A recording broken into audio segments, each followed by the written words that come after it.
ઓમ ભૂર્ભુવઃ સ્વાહા.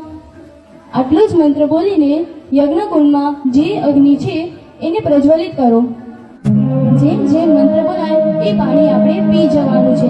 બધા જમણા હાથમાં પાણી લઈ લો. ઓમ ભૂર્ભુવઃ સ્વાહા તત્સવિતુર્વરેણ્યં ભર્ગો દેવસ્ય ધીમહિ ધિયો યો નઃ પ્રચોદયાत्. ઇદં ગાયત્રી